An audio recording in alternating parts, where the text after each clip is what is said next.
नमस्कार दोस्तों, मैं राजपूत आपका अपने पीवीपीआर एजुकेशन चैनल पर पुनः स्वागत करता हूं। अगर आप हमारे चैनल पर नए हैं तो आप इसे सब्सक्राइब कर लीजिए और बेल आइकन को प्रेस कीजिए ताकि आपको समय समय पर हमारे नए वीडियो मिलते रहें। तो प्यारे दोस्तों, आज का जो हमारा चर्चा का विषय है वह है वर्षा ऋतु। वर्षा ऋतु के बारे में जानने से पहले हमें ऋतुओं के बारे में जान लेना चाहिए कि ऋतुएं कहते किसे हैं। संपूर्ण वर्ष में पृथ्वी पर मौसम बदलता रहता है। जैसा कि आप जानते हैं कि हमेशा मौसम एक जैसा नहीं रहता है। कभी गर्मी, कभी सर्दी और कभी बारिश, ऐसे मौसम में बदलाव होते रहते हैं। तो मौसम में यह आया हुआ बदलाव या समय समय पर मौसम में आए हुए बदलाव को ही हम ऋतुएं कहते हैं। तो हमारे यहाँ 6 प्रकार की ऋतुएं हैं। पहली बसंत ऋतु। बसंत ऋतु का जो समय होता है वह मार्च से अप्रैल तक होता है। यह ऋतु या यह मौसम भारत में सबसे सुहावना मौसम माना जाता है। ग्रीष्म ऋतु। ग्रीष्म ऋतु प्यारे दोस्तों, गर्मियों का मौसम, जिसे बहुत कम लोग ही पसंद करते होंगे। और इस मौसम का जो समय रहता है वह रहता है मई से जून। वर्षा ऋतु। वर्षा ऋतु यह लगभग 3 महीने तक इसका समय रहता है, जुलाई से सितंबर। फिर से ध्यान दीजिए, जुलाई से सितंबर। इस समय पूरे भारतवर्ष में बहुत वर्षा होती है। शरद ऋतु। शरद ऋतु यानी कि पतझड़ का मौसम। पतझड़ के मौसम कब से रहता है? पतझड़ का मौसम कब से आता है? अक्टूबर से नवंबर तक दोस्तों। हेमंत ऋतु। हेमंत ऋतु का समय दिसंबर से जनवरी यानी कि 2 महीने का समय रहता है। यह ऋतु पूर्णतः ठंड से पहले का मौसम है। इस मौसम में ही या इस समय में लगभग ठंड पड़ने लग जाती है।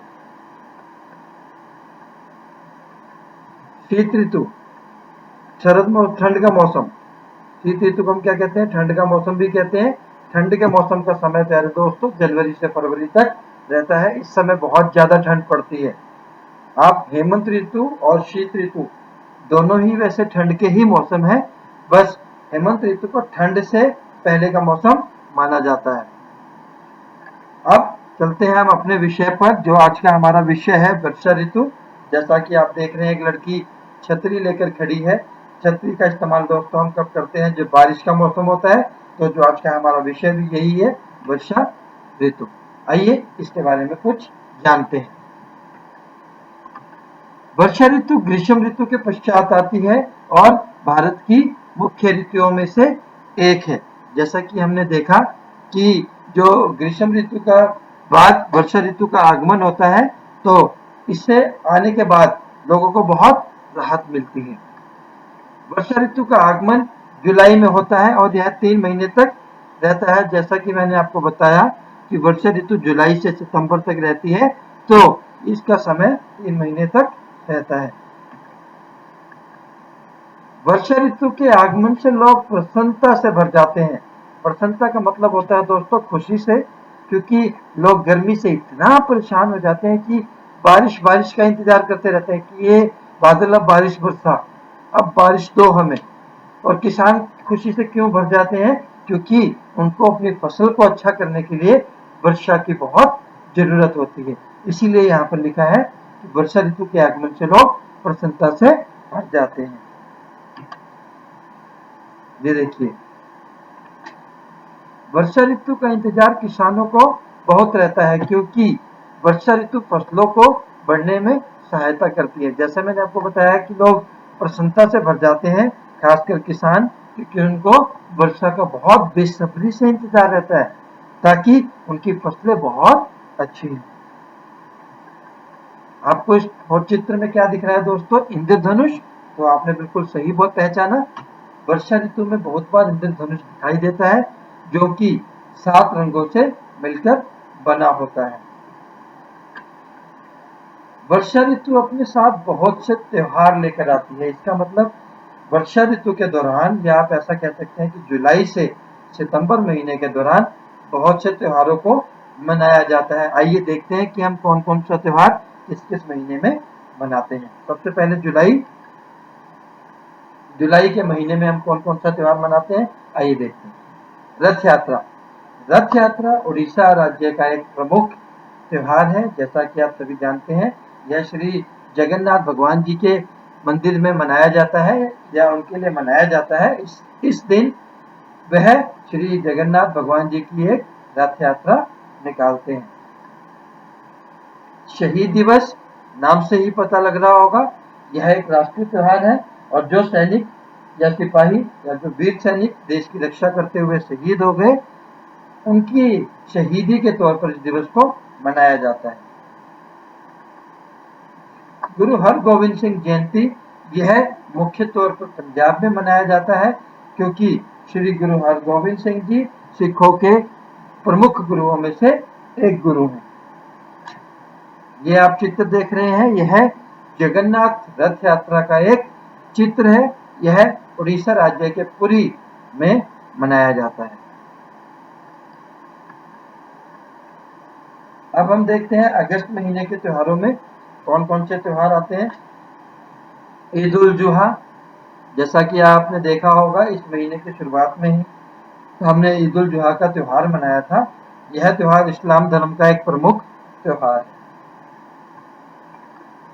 स्वतंत्रता दिवस। स्वतंत्रता दिवस के बारे में कौन नहीं जानता है, फिर भी यह भारत का एक राष्ट्रीय त्योहार है। यह हर वर्ष 15 अगस्त को मनाया जाता है।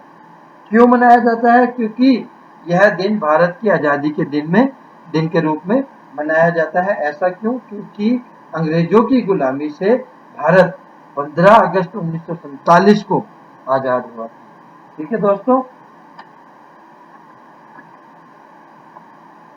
आइए चलते हैं अगले त्योहार पर, रक्षाबंधन। रक्षाबंधन के बारे में भी आप बहुत अच्छे तरीके से जानते हैं। राखी का त्योहार, इस दिन बहनें अपने भाइयों के हाथ पर राखी बांधती हैं और उनसे अपनी रक्षा का वादा लेती हैं या प्रण करवाती हैं, और भाई भी अब बहन की रक्षा का वादा करता है और उसे कुछ गिफ्ट पेश करता है। जन्माष्टमी, यह हिंदुओं का प्रमुख त्योहार है क्योंकि इसे हम भगवान श्री कृष्ण के जन्मदिन के रूप में मनाते हैं। ठीक, आप अच्छी तरह जानते हैं जन्माष्टमी को क्यों मनाया जाता है। भगवान श्री कृष्ण के जन्म दिवस के रूप में मनाया जाता है। यह राखी के त्योहार का चित्र, जन्माष्टमी। आइए चलते हैं सितंबर महीने में मनाए जाने वाले त्योहारों पर कि हम कौन कौन से त्योहार मनाते हैं। पहला, मुहर्रम, यह शिया मुसलमानों का एक प्रमुख त्योहार है। अगले त्योहार पर चलते हैं, ओणम। ओणम का त्योहार प्यारे दोस्तों केरल राज्य का एक प्रमुख त्योहार है। इस दिन वहां पर लोग कई तरह रंगों की रंगोलियां बनाते हैं। रंगोलियों को बनाने के लिए वह फूलों का या रंगों का इस्तेमाल करते हैं। महाराजा अग्रसेन जयंती, यह उत्तर भारत में मुख्य तौर पर मनाई जाती है। महाराजा अग्रसेन हिंदुओं के एक महाराजा थे, तो यह जयंती भी उत्तर भारत में मुख्य तौर पर मनाई जाती है।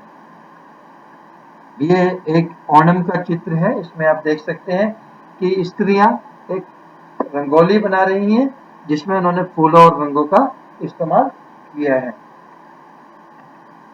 प्रकाश उत्सव, इससे मुख्यतः पंजाब में मनाया जाता है। कहाँ पर मनाया जाता है इसको? पंजाब में।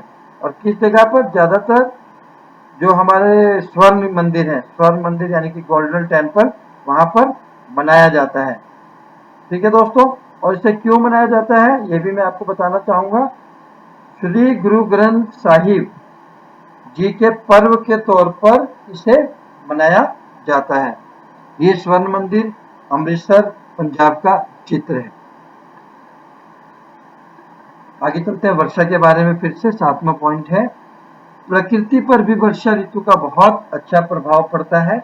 इसका क्या मतलब है कि जब भी बारिश होती है पूरी प्रकृति या हमारे आसपास का क्षेत्र पूरा हरा भरा हो जाता है। पेड़ों में नए पत्ते आ जाते हैं और पूरी धरती रंगों से भरी हुई दिखाई देती है। वर्षा ऋतु के दौरान पूरा आसमान चमकदार होता है और पेड़ों पर भी नए पत्ते आने लगते हैं और फूल खिलने लगते हैं। जैसा कि मैं आपको बता ही चुका हूँ, पेड़ों पर नए पत्ते आने लग जाते हैं, फूल खिलते हैं और आसमान बहुत सुंदर दिखाई देता है, क्योंकि वर्षा ऋतु के बाद या बारिश होने के बाद आसमान पूरा साफ दिखाई देता है। वर्षा ऋतु हमें गर्मी से राहत का एहसास करवाती है। जैसा हमने शुरू में ही बात की कि गर्मी के मौसम के बाद बारिश का मौसम आता है और लोग बहुत खुश होते हैं। क्यों? क्योंकि पूरी गर्मी में उनका बहुत बुरा हाल हो जाता है। गर्मी बहुत कम लोगों को ही पसंद होती है। तो जैसे ही वर्षा ऋतु का मौसम आता है, लोग राहत का एहसास करते हैं और मुझे तो यह वर्षा ऋतु का मौसम बहुत पसंद है। क्यों? बारिश में नहाना मुझे बहुत अच्छा लगता है। आशा करता हूँ आप सभी को भी लगता होगा। तो प्यारे दोस्तों, आज का जो हमारा टॉपिक है, विषय हम यही खत्म करते हैं। धन्यवाद। अगर आपको हमारा यह वीडियो पसंद आया है, इसको लाइक, शेयर और कमेंट जरूर करिए और हमारे चैनल को सब्सक्राइब कीजिए। धन्यवाद दोस्तों।